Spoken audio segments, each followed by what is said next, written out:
గ్రంథం 118వ అధ్యాయము 17-18 వచనంలో, I shall not die, but I shall live and recount the deeds of the Lord. The Lord has disciplined me severely, but he has not given me over to death. నేను చావను, సజీవుడిన యెహోవా క్రియలు వివరించెదను. నేను చావను, సజీవుడిన యెహోవా క్రియలు వివరించెదను. యెహోవా నన్ను కఠినముగా శిక్షించెను, కానీ ఆయన నన్ను మరణమునకు అప్పగింపలేదు. యెహోవా నన్ను కఠినముగా శిక్షించెను, కానీ ఆయన నన్ను మరణమునకు అప్పగించలేదు. నేను చావను అని చెప్పి మరి ఈ వాక్యం నా పట్ల కూడా నెరవేరింది. నేను కూడా మరి 2022 and 23 ఇయర్స్, 22 ఇయర్ ఎండింగ్లోను, 23 ఇయర్ ఫస్ట్ మంత్ జనవరి అండ్ ఫిబ్రవరి మంత్స్లో చాలా చాలా సివియర్గా సిక్ అయ్యాను.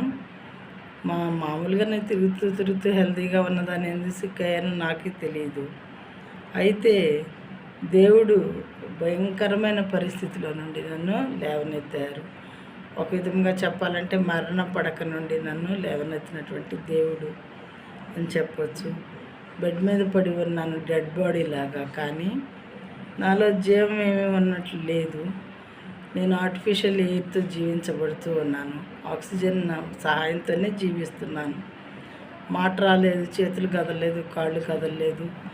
మరి ఒక డ్రాప్ ఆఫ్ వాటర్ మింగలేని స్థితి, నోరు తెరిచి మాట్లాడలేని స్థితి. ఆ స్థితిలో నుండి దేవుడు నన్ను రక్షించాడు. అలాంటి వాళ్ళు చెప్పేటటువంటి మాటలు ఇవి సాక్ష్యంగా అన్నమాట. నేను చావను, సజీవుడిన యెహోవా క్రియలు వివరించేదను. సజీవంగా ఉండి దేవుడు నాకు ఈ మేలు చేశారు అని చెప్పుకునేవారుగా ఉంటారు దేవుని బిడ్డలు. ఎంతోమంది ఆయన చేత రక్షింపబడిన వారు.